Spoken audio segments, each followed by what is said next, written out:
turned away my bankruptcy. ATA family reunion that weekend, but she never imagined I had already bought her lifelong dream vacation home Saturday morning.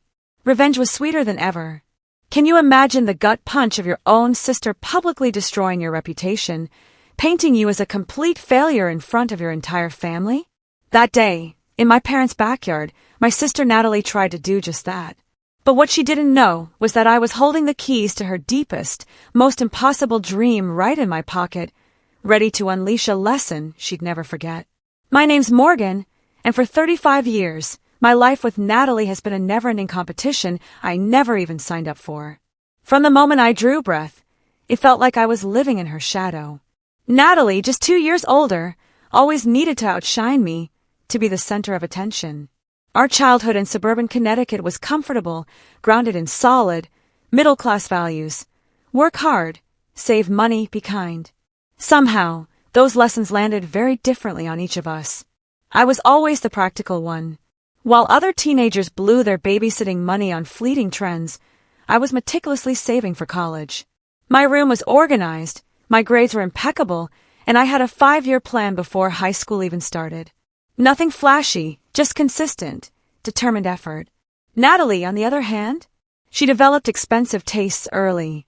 Designer labels, exotic vacations, constant validation. Where I saw value in hard work and delayed gratification, Natalie focused on appearance and immediate status. Looking back, she wasn't necessarily malicious as a child, just deeply insecure and desperate for attention. I remember the exact moment I truly understood who Natalie was. 4th grade, I'd spent weeks on a science project, a detailed ecosystem terrarium my teacher raved about, calling it college level. At parents' night, I overheard Natalie telling her friends she'd helped me with all the hard parts because I couldn't understand the science. I was crushed, but I said nothing. And that was it. The pattern was set. She'd take, and I'd retreat, burying the sting deep down. It wasn't just childhood games, it escalated. By high school, the dynamic was entrenched. When I got into Cornell with a partial scholarship, Natalie told our entire extended family she coached me through the application. When I graduated with honors in business, she somehow spun it to sound like I was just following in her footsteps, despite her dropping out of community college after 1 semester. Mom and Dad, bless their hearts, never quite saw it. They just saw Natalie expressing herself differently, and me being too sensitive. They loved us both, but they'd inadvertently enabled her manipulations for years, perhaps finding it easier to appease her than confront her. After college, I poured everything into building my e-commerce business from scratch, focusing on sustainable home goods. The first 2 years were brutal. I lived on ramen noodles in a tiny studio, reinvesting every penny. Natalie, meanwhile, bounced between retail jobs, always quitting when they became too demanding or beneath her talents. Then, my business exploded. By year 3, I had 10 employees and tripled my revenue. By year 5, I was featured in Entrepreneur magazine as one of 30 under 30 to watch. Suddenly, Natalie was telling everyone how she'd always believed in me and given me the confidence to succeed. At family gatherings, she positioned herself as my biggest supporter, my unofficial business advisor. I learned to choose my battles, to keep my private life truly private. While Natalie rented a luxury apartment she could barely afford and leased a new BMW every 2 years, I lived modestly, driving my reliable Honda into the ground, investing in my retirement, building a real emergency fund. She thought I was just bad with money. What she didn't realize was that I was strategically building a fortress while she was building a house of cards. 3 years ago, during a family vacation to Lake Winnipesaukee in New Hampshire, Natalie became obsessed with the stunning lakefront property. A 5-bedroom vacation home with a private dock and panoramic views, listed at $1.2 million. Far, far beyond her means. But she spent the entire trip talking about her future lake house, taking photos, planning family gatherings she'd host there. Every family event since, she'd lament that someone else bought her dream house, even though she never had a prayer of affording it. What no one knew was that my business had hit a temporary rough patch 6 months ago. A major supplier went bankrupt, leaving me with thousands in unfulfilled orders and angry customers. Then, an algorithm change slashed my visibility. It was a perfect storm, and my cash flow took a serious hit. I had to take out a short-term business loan to stay afloat. And that's when Natalie, ever the opportunist, pounced. She somehow discovered my financial challenges, probably by snooping through papers during a visit. I'd caught her rifling through my mail once before and dismissed it. I should have known better. Then last month, through a complete coincidence, the lake house, Natalie's unattainable dream, reappeared on the market at a reduced price due to the owner's divorce. The moment I saw the listing, an idea began to form. It was risky, maybe petty, but something in me just couldn't resist. I contacted the agent. The owners needed a quick sale and were willing to accept $950,000 for a property worth much more. I spent 3 sleepless nights, running numbers, talking to my financial advisor, weighing the consequences. In the end, I liquidated a significant portion of my emergency savings and investment portfolio, created an LLC to keep my name off public records, and made an all-cash offer. The timing was incredibly tight. The closing was scheduled for Saturday morning, the day of our annual family reunion. Part of me questioned if I was making a huge mistake, financially and ethically. Was I really using my hard-earned money just to teach my sister a lesson? Or was this finally my chance to establish boundaries that had been crossed for decades? As I signed the preliminary paperwork, I kept telling myself this wasn't about revenge. It was about finally standing up for myself after years of allowing Natalie's behavior to go unchecked. Still, a small voice wondered if I was becoming exactly what I resented in my sister, someone willing to use money as a weapon. The annual Reynolds family reunion. Every summer, aunts, uncles, cousins, grandparents descend upon my parents' sprawling backyard. Usually I look forward to it. This year was different. As I pulled into the driveway, my stomach churned with anxiety. My business troubles weren't catastrophic, but they weren't something I was eager to discuss. I'd had to let 3 employees go temporarily, scale back operations. To Natalie, who understood business about as well as she understood quantum physics, these normal entrepreneurial challenges would look like complete failure. I checked my phone one last time. No message from the real estate agent yet about the closing. I took a deep breath. Keeping up appearances was crucial today. "Morgan, you finally made it." Mom rushed across the lawn, pulling me into a hug. "Everyone's already here." The backyard was transformed. White folding tables, balloons, Dad's grill smoking. "Where's Natalie?" I asked, trying to sound casual. Mom's expression shifted. "Oh, she's around somewhere. Acting mysterious all morning. Says she has some big announcement." The warning bells in my head grew louder. "I'm sure it's nothing," Mom quickly added. "You know how she loves to create drama. Maybe she finally got that promotion." I forced a smile. "Yeah, probably." As I made my way through the crowd, collecting hugs and cheek kisses, I kept scanning for Natalie, anticipating whatever she was planning. I spotted her near the drinks table, huddled with our cousin Rachel and Aunt Patricia. When Natalie saw me looking, she flashed a smile of false brightness, waved, then whispered something that made the other 2 look in my direction with pitying expressions. "Don't let her get to you." My cousin Emma, the only one I'd confided in about my business challenges, offered me a glass of wine. "Whatever she's planning, it says more about her than about you." I sighed. I just wish I understood why she's like this. We're in our 30s, for God's sake. Shouldn't sibling rivalry have an expiration date? Emma snorted. "In functional families, maybe. But Natalie's built her entire identity around comparing herself to you. The fact that you're actually successful while she's still pretending to be makes it worse." We were interrupted by Dad's booming voice, calling everyone to lunch. Of course, I found my assigned seat directly across from Natalie. Mom's seating charts always seemed designed for maximum dramatic potential. Natalie was already holding court, describing a recent weekend trip to the Hamptons. Her outfit screamed trying too hard. A designer dress that still had the security tag hastily removed, sunglasses worth 2 car payments perched on her head. "Morgan!" she exclaimed with the exaggerated enthusiasm of someone performing for an audience. "I was just telling everyone about this amazing investment opportunity I've been considering. Real estate is where the real money is, don't you think?" The pointed question made my chest tighten. Did she already know about the lake house? No, impossible. The paperwork wasn't even finalized. "It can be," I answered neutrally, serving myself some potato salad. If you know what you're doing. She leaned forward, lowering her voice to a stage whisper audible to everyone nearby. Well, I've been doing some research on financial stability. It's so important to diversify before a major market downturn. Some businesses just aren't built to weather economic storms, you know. Several relatives shifted uncomfortably, clearly sensing the barb beneath her words. Heat rose to my cheeks, but I kept my expression neutral. I wouldn't give her the satisfaction. Lunch progressed with increasing tension. More family members gave me those same pitying looks. Cousin Derek asked with suspicious casualness how business was going, while Aunt Patricia suggested she knew someone hiring administrative assistants if I was looking for something more stable. By the time dessert was served, I was mentally exhausted from maintaining my composure.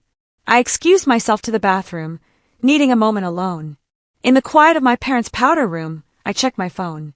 One new message from the real estate agent.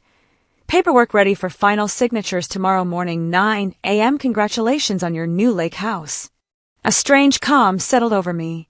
Whatever Natalie was planning, I now had certainty about my counterplay. I looked at myself in the mirror, straightened my shoulders, and rejoined the party. I found Uncle Robert near the dessert table. He had always been my favorite, a quiet, observant man who seemed to see through family dynamics with X-ray vision. Your sister's on a mission today, he commented.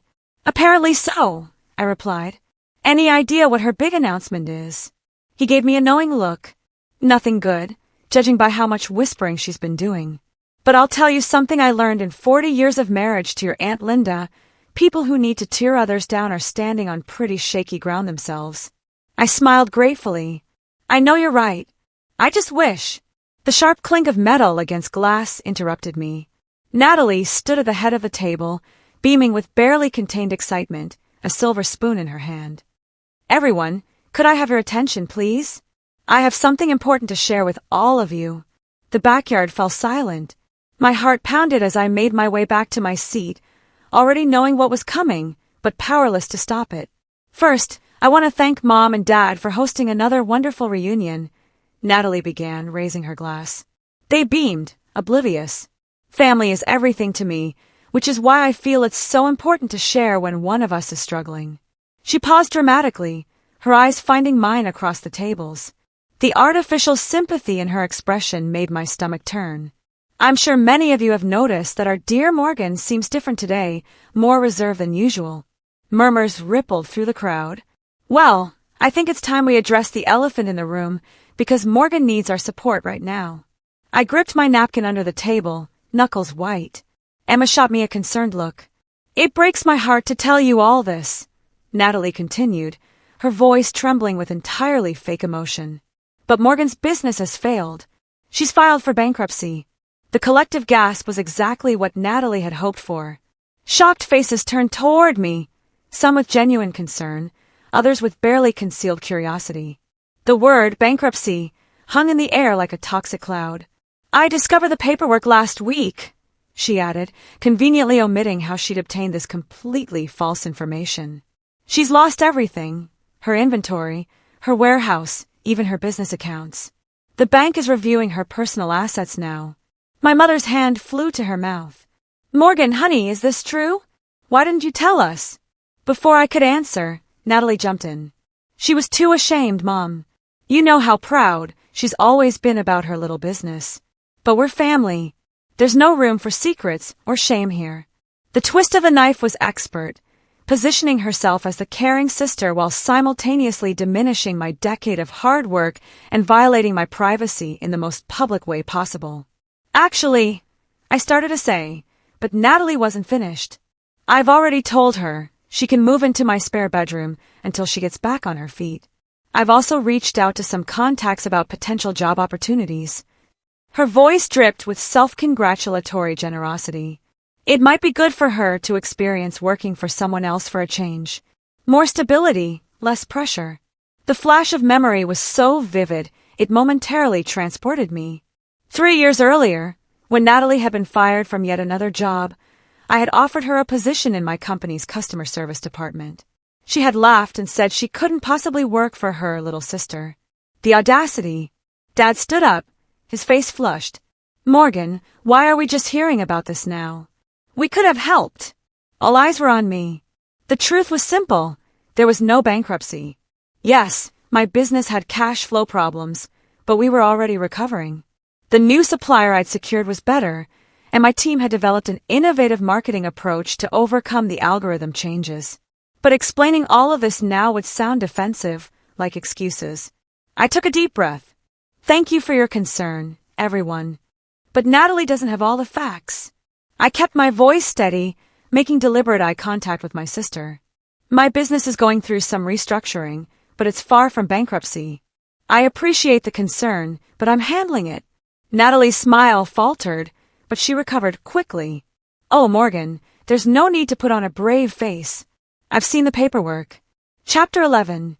Bankruptcy isn't something you can just brush off. The specificity of her lie, naming Chapter 11 rather than Chapter 7, was calculated to lend credibility. Several relatives nodded, clearly believing her detailed knowledge over my vague denial. Perhaps we should discuss this privately, I suggested, struggling to maintain composure. We're all family here, Natalie insisted, spreading her arms wide. There's nothing to be embarrassed about. Failure is part of life, though some of us warned you about expanding too quickly. She had never warned me about anything of the sort. In fact, she'd repeatedly criticized me for being too cautious. The blatant rewriting of history was infuriating. I excused myself quietly and walked toward the house, feeling dozens of eyes on my back. Inside, in the cool quiet of my parents' kitchen, I leaned against the counter and took several deep breaths. My phone buzzed with a text from Emma, want me to accidentally spill wine on her designer dress. Despite everything, I smiled. Then another text arrived, this one from the real estate agent with an attachment. Final contract for your review before tomorrow's signing. Uncle Robert appeared in the doorway, his kind eyes full of concern. Your sister's quite the performer, he said, closing the door to give us privacy. She certainly has a flair for drama, I agreed, putting my phone away. He settled into a chair. You know, I've watched you too since you were little girls. Natalie's always been the peacock, all flash and noise. But you, Morgan, you're the owl.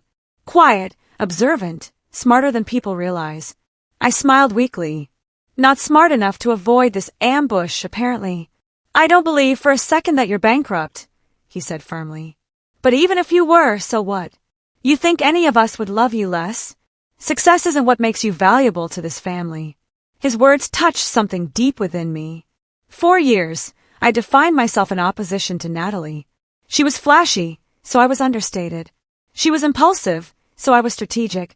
Perhaps I'd been so focused on not being like her that I'd missed opportunities to simply be myself. Thank you, I said quietly. That means a lot. So what's your plan? He asked, eyes twinkling. Because I know Morgan Reynolds well enough to know she's got one. I hesitated, then nodded. I do. And it happens tomorrow morning. Good, he said, standing up. Now, let's get back out there before your mother organizes a fundraiser for your non-existent bankruptcy. We returned to the backyard where Natalie was still holding court, detailing her generous plans to help me rebuild my life. I took my seat and ate a piece of pie, letting her words wash over me. Tomorrow would come soon enough. The remainder of the reunion unfolded like an extended nightmare. Relatives I hadn't spoken to in years suddenly became financial advisors, approaching me with business cards for entry-level positions, and stories about friends who had bounced back after complete financial ruin. Aunt Diane cornered me asking, "Have you considered multi-level marketing? My neighbor's daughter makes 6 figures selling essential oils." She pressed a pamphlet into my hand. Cousin Greg, who had failed at 3 businesses himself, offered to look over my financials and suggest where I went wrong. The irony was apparently lost on him. Through it all, Natalie floated around, alternating between exaggerated sympathy when near me and barely concealed satisfaction when she thought I wasn't looking. She had positioned herself as both the bearer of difficult truths and my potential savior, a masterful manipulation that painted her as the mature, successful sister stepping in to rescue her struggling sibling. "Morgan, I've been thinking about your wardrobe," she said loudly as several aunts listened nearby. "When you move in with me, we can go through my closet. I have some professional outfits that would be perfect for job interviews." The suggestion that I would need her hand-me-downs, when my closet contained higher quality, if less flashy, clothing than hers, was deliberately demeaning. I smiled tightly and excused myself. My parents, to their credit, seemed uncertain what to believe. Mom kept bringing me extra portions of food, as if financial problems might have left me malnourished, while Dad awkwardly mentioned that his retirement fund was in good shape if emergency cash was needed. Their concern was genuine, but their willingness to accept Natalie's story without question hurt almost as much as her betrayal. As the evening faded and tiki torches were lit, I found myself sitting alone on the old wooden swing at the edge of the property. The same swing where I'd retreated as a child when Natalie's taunting became too much. Some patterns never change. Mind if I join you? Emma asked, holding 2 glasses of wine. I shifted over. Remember when we were kids, and Natalie told everyone at Christmas that you still wet the bed? Emma asked after a moment of silence. I groaned. I was 9, and she had all the adults checking if my sheets were dry every morning for the rest of the visit. And do you remember what happened the next summer? A smile tugged at my lips. She got poison ivy from that secret fort she built in the woods after I casually mentioned that poison ivy has 3 leaves. Emma clinked her glass against mine. You've always played the long game, Morgan. That's why I'm not worried about you now. My phone vibrated with an incoming call. Natalie's name flashed on the screen. Speaking of the devil, I muttered, declining the call. Within seconds, she appeared at the edge of the lawn, spotting us. Her determined walk made Emma whisper, "Incoming drama at 3, before excusing herself with a supportive squeeze of my arm. Natalie took the vacated spot, her designer dress incongruous on the rustic swing. Up close, I could see the strain beneath her perfect makeup, tiny lines of tension, the slightly too rigid smile. "You're avoiding me," she said, feigning hurt. "Can you blame me? Don't be so sensitive, Morgan. I was just being honest with the family. They deserve to know." I turned to face her directly. "Know what exactly? That you went through my private papers without permission, misinterpreted what you found, and decided to announce your flawed conclusions to the entire extended family without speaking to me first? Is that the honesty you're defending?" Her eyes narrowed slightly. "I saw the bankruptcy forms, Morgan. Stop trying to save face. What you saw were contingency documents my lawyer prepared as a worst-case scenario. They were never filed. My business had a setback, not a failure." For a moment, doubt flickered across her face, but she quickly recovered. "Well, the family needed to know either way. I'm just looking out for you. I've already told everyone you can stay with me until you get back on your feet. My spare room is small, but it's better than nothing, which is apparently what you have now." The calculated cruelty of her words struck me like a physical blow. This wasn't just about embarrassing me. She wanted to see me dependent on her, diminished in the family's eyes while she played the generous protector. "I'm not moving in with you, Natalie. My business is fine, my house is fine, and my life is fine without your intervention." She stood up, smoothing her dress. "We'll see about that. I've already told everyone we're meeting with a financial advisor on Monday to discuss your options. I'm not letting you push away help because of pride." As she walked away, my phone buzzed with a text notification. It was from her, sent to the entire family group chat. "So worried about Morgan. She's in denial about her situation. If anyone has job leads for her, please send them my way since she's too proud to ask directly." I stared at the message, watching as sympathetic responses poured in. The public performance continued, even as the party wound down. The depth of her need to see me humbled was staggering. Later, as I helped my mother clean up the kitchen, she approached the subject cautiously. "Honey, about what Natalie said, is it really as bad as she's making it sound?" I placed the serving dishes I'd been washing on the drying rack and turned to face her. "Mom, do you really think if I were filing for bankruptcy, you'd hear about it from Natalie at a family reunion?" She had the grace to look embarrassed. "I suppose not, but she seemed so certain. And you've been so quiet lately. My business had some challenges with a supplier, but we're already recovering. What Natalie did today was share private information, incorrectly I might add, without my permission. And instead of asking me directly, everyone just assumed she was telling the truth." Mom dried her hands, her expression troubled. "You know how Natalie gets. She's always been sensitive about your success. The familiar pattern of excusing Natalie's behavior made my jaw clench. That's not sensitivity, Mom. It's cruelty. Before she could respond, my phone rang. It was the real estate agent. I excused myself and stepped onto the back porch. Morgan, great news. All the paperwork is processed. We're confirmed for 9 a.m. tomorrow to finalize everything. The owners have already moved out, so you'll get the keys right after signing. As I ended the call, I noticed Natalie watching me from across the yard, her eyes narrowed with suspicion. In that moment, I made my decision. The lake house wouldn't just be an investment property. It would be the setting for a long, overdue conversation between sisters. Sunday morning dawned bright and clear, a perfect summer day. I woke early, despite tossing and turning all night. My parents had insisted I stay over, concerned about my emotional state. I dressed carefully in a crisp white button-down and navy slacks. Professional but not showy, a deliberate choice. Downstairs, I found my father at the kitchen table. He looked up, surprise registering at my attire. "You're dressed up for a Sunday morning," he commented. "I have a meeting," I explained, pouring myself coffee. A business opportunity that couldn't wait. He studied me for a moment. "Morgan, about yesterday. Your mother and I are worried. If things are difficult financially, we want to help. No judgment." I sat across from him, hands wrapped around the warm mug. "Dad, I need you to hear me clearly. I am not filing for bankruptcy. My business had a temporary cash flow issue that's already resolving itself. What Natalie told everyone yesterday was both incorrect and an invasion of my privacy." His expression shifted from concern to confusion. "But she said she saw the paperwork. She saw preliminary documents my lawyer prepared as a contingency plan, which is standard business practice during financial restructuring. Those papers were never filed. If you don't believe me, you're welcome to call my accountant tomorrow." Dad looked down at his crossword, embarrassment coloring his face. "I should have asked you directly." "Yes, you should have." I kept my voice gentle but firm. "For 35 years, you and Mom have given Natalie the benefit of the doubt while expecting me to be the bigger person. I'm tired of it, Dad." The silence stretched heavy with decades of unaddressed family dynamics. Finally, he nodded.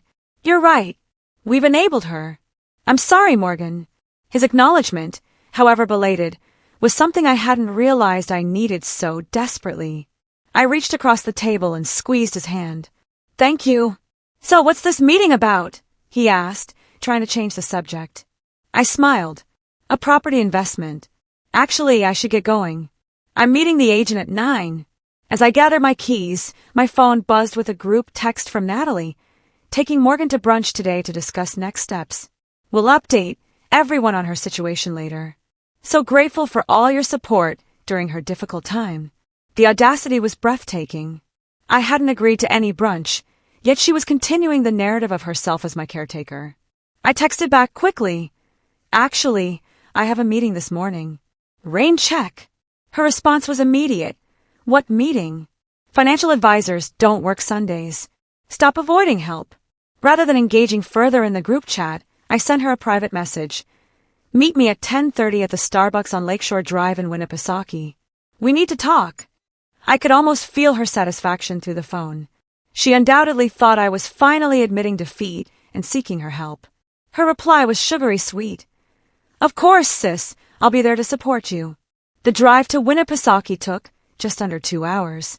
I used the time to center myself, occasionally glancing at the folder of closing documents on my passenger seat. By the time I arrived at the real estate office, I felt calm and focused. The closing process was remarkably straightforward. I signed my name dozens of times, initialed countless pages, and transferred the largest sum of money I'd ever moved in one transaction.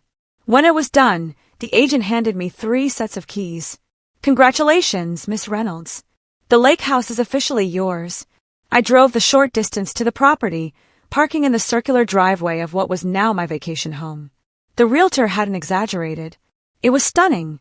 The 2-story cedar and stone structure faced the lake, with a wraparound porch and floor-to-ceiling windows capturing the breathtaking water views. A private dock extended into the clear blue lake. I unlocked the front door and stepped inside. Hardwood floors gleamed. A massive stone fireplace dominated the great room. It was exactly as Natalie had described it countless times over the past 3 years, her dream home. I walked through each room slowly. Though the purchase had been partly motivated by wanting to teach Natalie a lesson, I was surprised by how much I genuinely loved the property. It was peaceful here, the kind of place where I could actually relax. At 10:15, I texted Natalie, change of plans. Meet me at 1:45, Lakeshore Drive instead of Starbucks. Where is that? She replied immediately. Just put it in your GPS. See you soon. I made a pot of coffee and brought 2 mugs out to the porch swing overlooking the lake. The morning sun danced across the water. A light breeze carried the scent of pine and fresh water. Despite the confrontation to come, I felt a profound sense of peace. At precisely 10:42, Natalie was perpetually late. I heard a car pull into the driveway. Through the trees, I spotted her red BMW convertible coming to a stop behind my Honda. She emerged looking confused, checking her phone as if confirming the address. Her confusion deepened as she approached the house, taking in the expansive property. When she spotted me on the porch, her perfectly shaped eyebrows drew together. Morgan, what are you doing here? Whose house is this? She climbed the porch steps, designer sunglasses perched on her head, looking wildly out of place in her brunch-appropriate outfit. I gestured to the swing beside me. Have a seat. Coffee. She remained standing, increasingly perplexed. Seriously, what is this place? Are you house-sitting for someone? I took a sip of my coffee, savoring the moment. You don't recognize it? That's surprising considering how many times you talked about it being your dream home. Her eyes widened as recognition dawned. She spun around, taking in the property with new awareness. This is the lake house. The one that sold 3 years ago. It went back on the market last month. Divorce sale. I held out a set of keys. Would you like to see inside? She stared at the keys, then at me, comprehension slowly replacing confusion. You bought this house? How? You're bankrupt. And there it was. The explicit admission that she knew her public announcement had been a lie. That's what I wanted to talk to you about, Natalie. I'm not bankrupt. I never was. Natalie stood frozen on the porch, her gaze darting between the keys in my hand and my face. The carefully constructed narrative she created of her successful self-rescuing her failing sister was crumbling before her eyes. But I saw the paperwork, she insisted, her voice losing its usual competence. The bankruptcy forms were contingency documents, never filed. I set the keys on the small table between us. My business had a temporary cash flow issue when a supplier went bankrupt. We're already back on track with a better supplier and stronger marketing strategy. She sank onto the porch swing beside me, designer purse clutched in her lap like a shield. So, you're not moving in with me? No. Natalie, I never was. But why did you let me tell everyone? Let you? I interrupted, feeling a surge of the anger I'd suppressed yesterday. You went through my private papers without permission, jumped to incorrect conclusions, and announced false information to our entire family without ever speaking to me directly. I didn't let you do anything. She had the grace to look momentarily embarrassed, but it quickly shifted to defensiveness. I was worried about you. I was trying to help. Were you? Or were you enjoying watching me squirm while positioning yourself as the generous, successful sister? Her silence was answer enough. I continued more gently. Natalie, we need to talk about this pattern between us. It's been going on since we were children, and I've let it continue by staying quiet. That ends today. She looked out over the lake, avoiding my gaze. What pattern? You're the one who's always been perfect, the smart one, the responsible one, the successful entrepreneur. Do you have any idea what it's like living in your shadow? The irony of her statement was almost laughable. My shadow, Natalie? You've spent our entire adult lives positioning yourself as more successful than me, taking credit for my achievements, dismissing my business as a little project, and constantly one-upping me with material possessions you can barely afford. That's not true. Her protest sounded hollow, even to her own ears, judging by her expression. Isn't it? Let's look at yesterday. You had the perfect opportunity to check in with me privately about those documents you found. Instead, you chose to announce it to the entire family in the most humiliating way possible. Why? She stared at her manicured nails, uncharacteristically silent. I think I continue carefully. It's because you've built your identity around being seen as more successful than me. When you found those papers, you saw an opportunity to cement that perception once and for all. A tear slipped down her cheek, leaving a trail in her perfect makeup. It's not fair, she whispered. You make everything look so easy. The business, the investments, all of it. You never struggle, never fail. That's not true, Natalie. I struggle all the time. The difference is that I don't measure my worth by comparing myself to you. I handed her a tissue. And for the record, buying this house was financially risky. I liquidated a significant portion of my emergency fund and investments to make it happen. She dabbed at her eyes. Then why did you do it? I gestured at the breathtaking lake view. Partly as an investment. Lakefront property in New Hampshire holds value extremely well. I paused, deciding to be completely honest. And partly to prove a point. When I saw it was for sale, something in me snapped. After years of hearing you talk about your dream house while simultaneously undermining my success, I wanted to show you that actions have consequences. To my surprise, a small laugh escaped her. That's actually pretty badass, Morgan. Petty, but badass. The unexpected moment of genuine amusement between us broke some of the tension. I smiled despite myself. I prefer to think of it as a valuable lesson in boundaries. So what now? She asked, gesturing around us. You bought a house despite me. Are you going to let me visit? Or is this your way of cutting me out of your life? It was the question I'd been asking myself since making the offer. That depends on you, Natalie. I didn't buy this house just to keep you out of it. I bought it because I'm tired of the dynamic between us and something needed to change. I stood up and walked to the porch railing, looking out over the water. The truth is, I miss my sister. Not the person who humiliates me at family gatherings or takes credit for my achievements, but the girl who used to make me laugh until milk came out my nose at breakfast. The one who taught me how to French braid my hair and stayed up all night with me when I was scared during thunderstorms. When I turned back, Natalie was watching me with an expression I hadn't seen in years, vulnerability without calculation. I miss her too, she said quietly. Then let's try something new, I suggested. Complete honesty, starting now. Why did you announce my supposed bankruptcy to the family? She sighed deeply. Because I'm drowning, Morgan. My credit cards are maxed out. I'm 3 months behind on my car payments. The department store put me on performance review because my sales numbers are down. Nothing in my life is working. And then I found those papers and thought, finally, something where I'm doing better than Morgan. The raw admission hung between us. It was perhaps the first completely honest thing she'd said to me in years. Thank you for telling me that, I said softly. Why didn't you just ask me for help? Because I'm supposed to be the successful one. The words burst out of her. I'm the older sister. I'm supposed to have it all figured out by now. How could I admit that my little sister has a real business while I'm still folding sweaters at a department store at 37? I sat back down beside her. Natalie, success isn't just about money or job titles, and it's definitely not a competition between sisters. Easy for you to say when you're winning, she muttered. But without real malice, am I? I work 70-hour weeks. I haven't taken a real vacation in 5 years. My last relationship ended because I was always at the office. There are plenty of ways I'm not winning at life. She looked surprised, as if the idea that my life wasn't perfect had never occurred to her. I guess we both created narratives about each other that aren't completely true. Exactly. So, here's my proposal. This house has 5 bedrooms. One of them is mine. Another could be yours, on some conditions. Her eyes widened. You'd let me use the lake house after what I did? If, I emphasized, you agree to some ground rules. First, no more public humiliation or taking credit for my achievements. Second, we start being honest with each other about our finances, our struggles, everything. Third, you tell the family the truth about your announcement yesterday. She winced at the last condition. They'll think I'm terrible.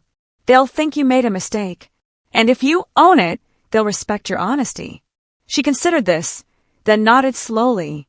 And in return, I get to use this gorgeous house sometimes. More than that, I said. You get a chance for us to be real sisters again, not competitors. And, I added, I'll help you get your finances under control if you want. No judgment, just practical support. For a moment, I thought she might reject the offer out of pride. Then her shoulders relaxed, and for the first time in years, I saw my actual sister, not the performance she usually put on. "I'd like that," she said simply. I extended my hand. "Then we have a deal." She ignored my hand and pulled me into a tight hug instead. "Deal," she whispered against my shoulder. As we separated, I picked up the keys from the table and placed them in her hand. "Why don't you give yourself the tour? I'll make some more coffee." While Natalie explored the house, exclaiming over features she'd coveted for years, I called my parents. It was time for the family to hear the truth from both of us. 2 weeks after the family reunion, we gathered again, this time at the lake house. The invitation had gone out to the entire extended family, surprising everyone with its joint signature. "Morgan and Natalie Reynolds request the pleasure of your company." The spacious great room was filled with relatives, many still confused. My parents arrived first. Mom's eyes widened as she took in the property. "Morgan, it's stunning," she breathed. "But I don't understand. When did you buy this?" "The morning after the reunion," I explained. I'd been in negotiations for a few weeks before that.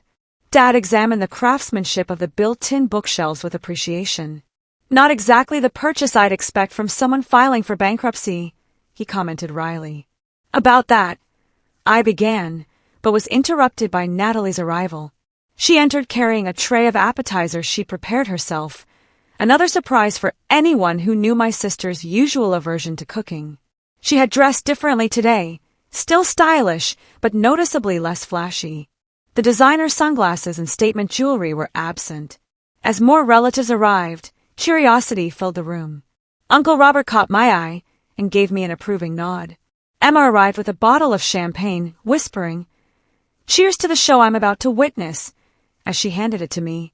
When everyone had arrived, Natalie clinked a glass for attention. The room fell silent, many clearly expecting another dramatic announcement.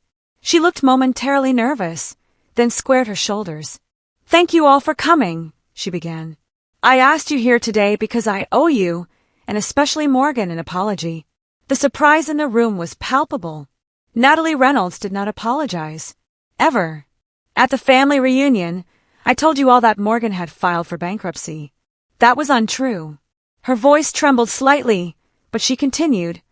"I found some contingency paperwork her lawyer had prepared during a business restructuring, jumped to conclusions, and then I chose to announce those conclusions publicly without discussing it with her first." Our mother gasped softly. Aunt Patricia whispered something to Uncle George, but Natalie wasn't finished. "The truth is, Morgan's business had a temporary setback that she was already resolving successfully. She is not bankrupt, not even close. In fact," she gestured around us, "she purchased this lake house the very next morning." Murmurs of confusion and surprise rippled through the gathering. "I think many of you know this is the property I've talked about wanting for years," Natalie continued. "When Morgan bought it, I initially felt, well, angry and jealous, to be honest. But it made me realize something important. The competitiveness between us has been mostly driven by me, and it needs to stop." I stepped forward to stand beside her, a united front for perhaps the first time in our adult lives. "We wanted to invite you all here today," I added, "to clear the air and start fresh. This house isn't about rivalry or revenge. It's going to be a gathering place for our family." Natalie nodded. "Morgan has generously offered to let me use it, too, despite my behavior. That's the kind of sister she's always been, the kind I want to become." The authenticity of her words touched something deep within me. This wasn't the performative Natalie I'd grown used to. This was my actual sister, vulnerable and genuine. Dad was the first to respond, clearing his throat emotionally. "I think I speak for everyone when I say we're proud of both of you. This kind of honesty takes courage." The tension in the room dissolved into relieved conversation. Relatives approached us, some to express support, others to sheepishly admit they'd been too quick to believe the bankruptcy story. Uncle Robert gave each of us a bear hug, whispering about time in my ear. In the months that followed, change didn't happen overnight. Old habits occasionally resurfaced. Natalie sometimes slipped into competitiveness, and I sometimes withdrew rather than confronting issues directly. But the foundation had shifted. With my guidance, Natalie developed her first real budget and started addressing her debt. She found a job in retail management that better utilized her people's skills and fashion knowledge. She still loved beautiful things, but began to understand the difference between quality and showing off.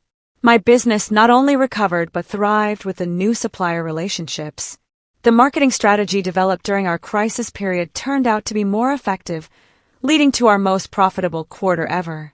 The lake house became exactly what I'd hoped, a sanctuary for family healing. My parents celebrated their 40th anniversary there. Cousins brought their children for summer weekends. Natalie and I established a tradition of monthly sister weekends, gradually rebuilding our relationship, conversation by conversation. During one such weekend, as we sat on the dock watching the sunset, Natalie turned to me. "You know, you could have used this house to punish me. You had every right to after what I did. I considered this, dipping my toes in the cool lake water. That was never the goal. I was angry when I made the offer, yes, but deep down, I think I was trying to break the pattern we'd been stuck in for decades." "Well, it worked," she said with a small laugh. "Nothing bursts a person's superiority bubble quite like watching their bankrupt sister buy their dream house." "The funny thing is," I admitted, "this house has become more meaningful than I ever expected. Not because it's beautiful or valuable, but because it's where we finally started being honest with each other." Natalie nodded thoughtfully. "I've been thinking about what you said months ago about measuring worth by comparing yourself to others. I've done that my whole life, not just with you. It's exhausting and ultimately empty." I agreed. The constant comparison never leads to happiness. "I'm learning that," she said quietly. Slowly, as the sun dipped below the treeline, casting golden reflections across the lake, I realized the property had given me something far more valuable than real estate equity. It had given me back my sister, and taught me that sometimes the most powerful response to hurt isn't revenge or even forgiveness. It's creating an opportunity for transformation. The bankruptcy announcement that was meant to humiliate me had instead become the catalyst for healing our family's oldest wound. In trying to publicly diminish me, Natalie had unknowingly set us both on a path to something better than success: authenticity and reconnection. That evening, as family members gathered around the fire pit, sharing stories and laughter, I looked around at the faces illuminated by the dancing flames. The journey from hurt to healing hadn't been simple or straightforward, but standing on the other side, I wouldn't change a moment of it. What's your experience with family rivalries? Have you ever had a turning point that transformed a difficult relationship? Drop a comment below. I truly want to hear your stories. And if this tale of sisterhood and redemption resonated with you, please hit that subscribe button and give this video a thumbs up. Thank you for being part of this journey.